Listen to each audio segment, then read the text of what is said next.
L'abonnement et la cloche sont comme les likes, rien ne les arrête. Et il en sera ainsi tant qu'il y aura des hommes prêts à lâcher un commentaire.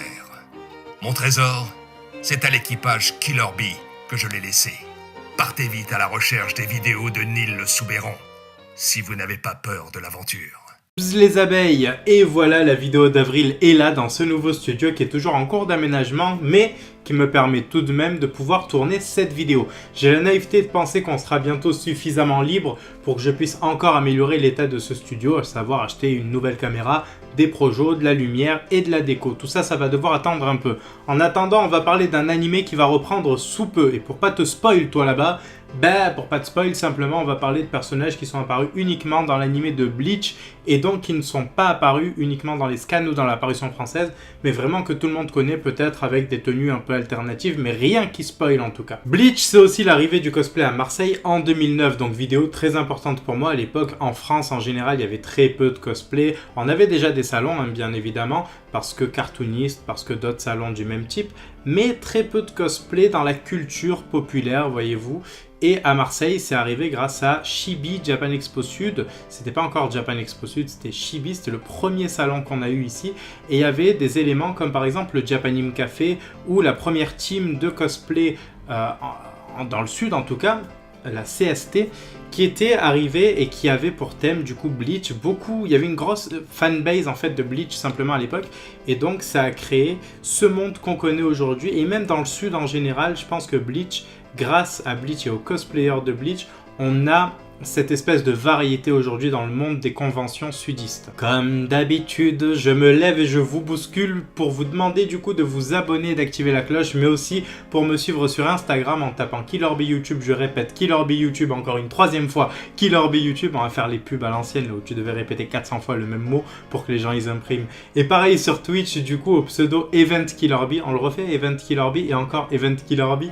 Voilà, tout ça c'est en description. Putain, je suis débile. Tout ça c'est en description. Donc allez, place au premier cosplayer les gars. Pour Eric Cosplay en Grimjo Jagger Jack, direction le Brésil sur des photos de Gabriel Ecarde, photographie.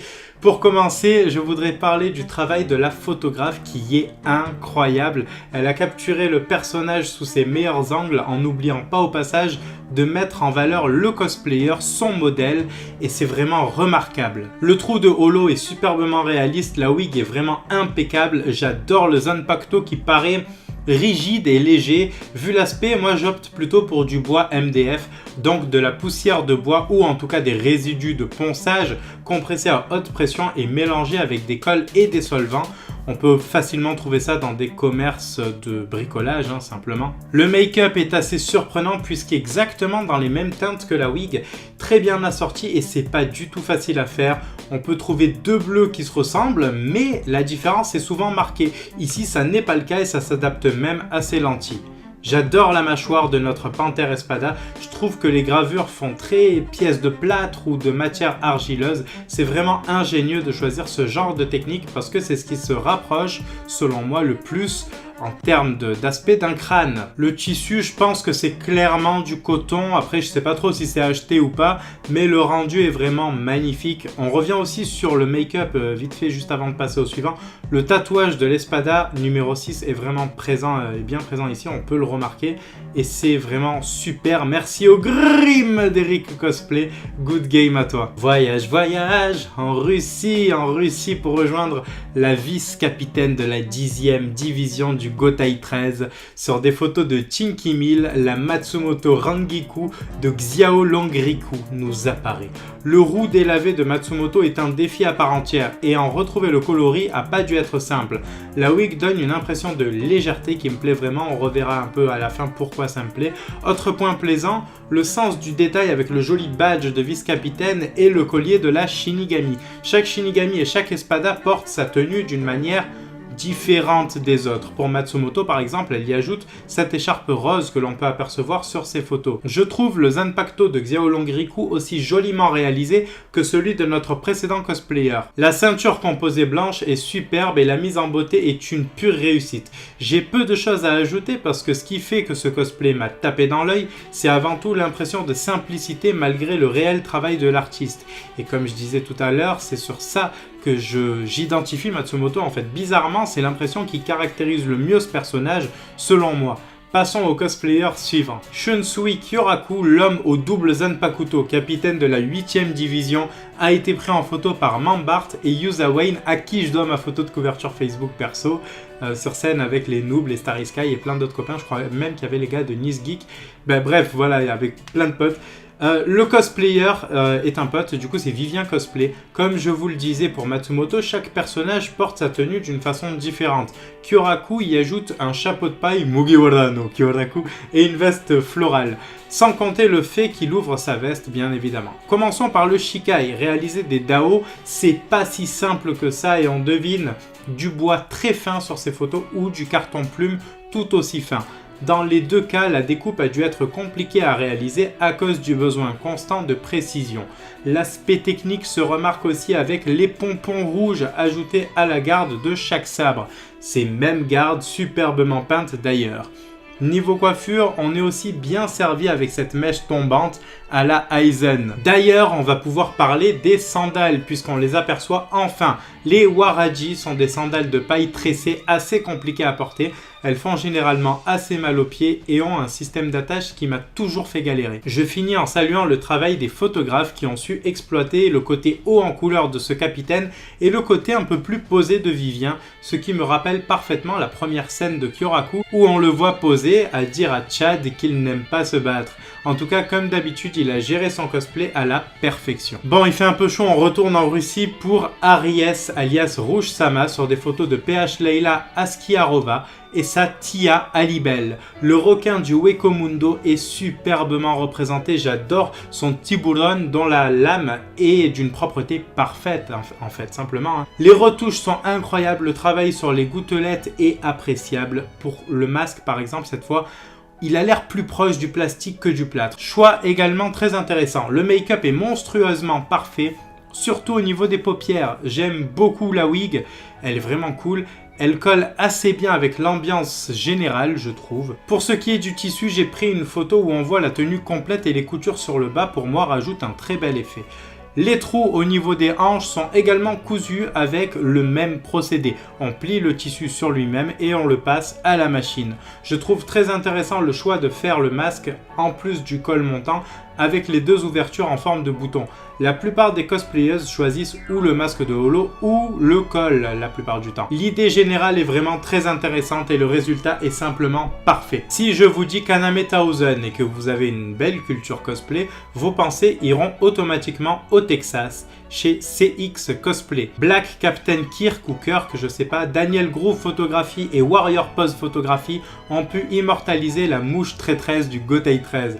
Je trouve pour commencer qu'il ne s'est pas contenté de cosplayer Taozen, il se l'est approprié. Les tatouages et plusieurs autres éléments comme la légère barbe ou le choix des lunettes en font un Taozen bien plus moderne, bien plus réaliste que celui de Tite Kubo.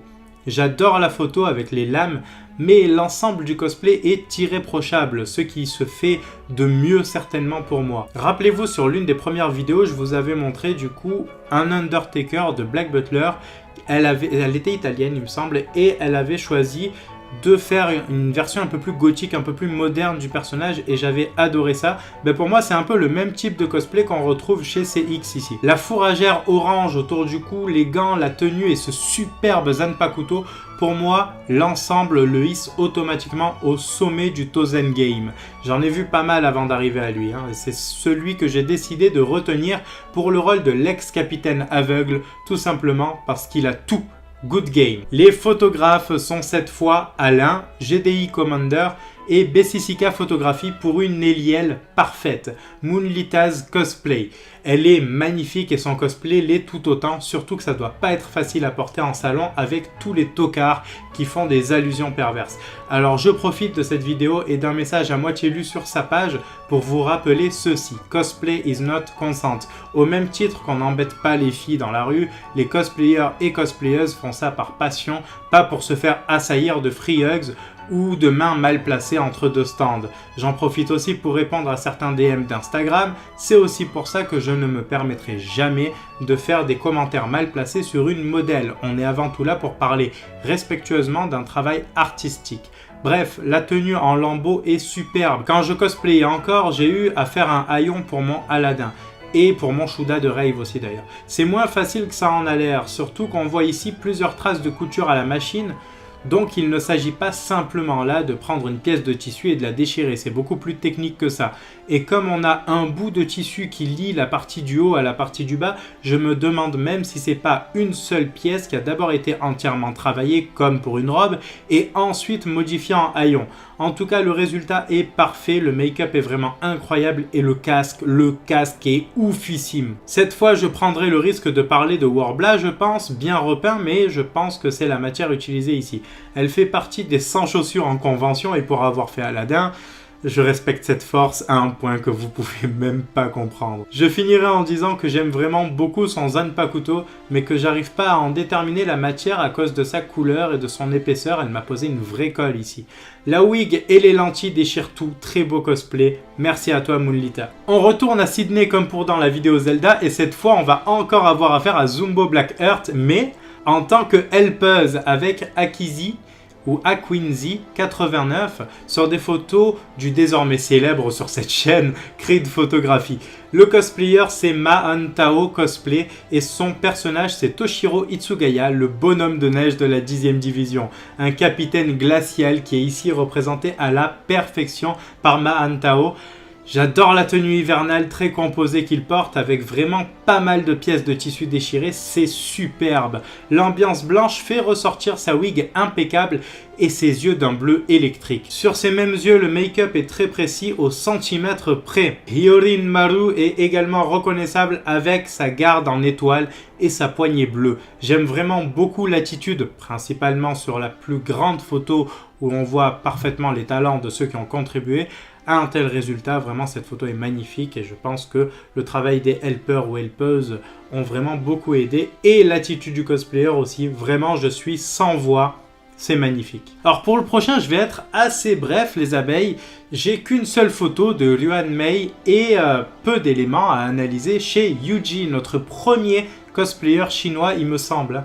La tenue est irréprochable, mais je ne saurais pas vous parler de technique, c'est très certainement issu du commerce tout ça. Par contre, le travail de la wig et le make-up, tout ça c'est incroyable. On le croirait prêt à jouer le rôle pour la Warner. Le personnage, c'est bien sûr Shinji Hirako et son sourire digne du Joker le caractérise assez. Je trouve ici que le make-up lui a permis de s'approprier cette bouche si particulière. Sa Kanade est aussi superbe, même si on aperçoit seulement la garde, on peut déjà se rendre compte de la précision qui a conduit à ce résultat. Je suis vraiment très admiratif du résultat, comme quoi on peut obtenir quelque chose de magnifique avec du cosplay placard, c'est une leçon vraiment à retenir parce que c'est une façon de cosplayer qui est souvent dénigrée à tort. La reine des Arrancars a été retrouvée, la sainte Inoue Orihime aux barrettes magiques se trouvait en Russie, même si les photos ont été prises par Ashitaro à Valence. Eliei ou Eli cosplay, je ne sais pas encore, porte merveilleusement bien cette tenue blanche de grand holo. Encore une fois, il y a peu à dire, mais pas pour les mêmes raisons ici. Je pense que la tenue est craftée, la barrette est d'une précision assez incroyable d'ailleurs, le make-up est formidable et la wig est vraiment propre. J'ai peu d'éléments à analyser ici aussi, mais ce que je peux vous dire, c'est que la pièce que l'on voit à l'écran nécessite un patron bien compliqué.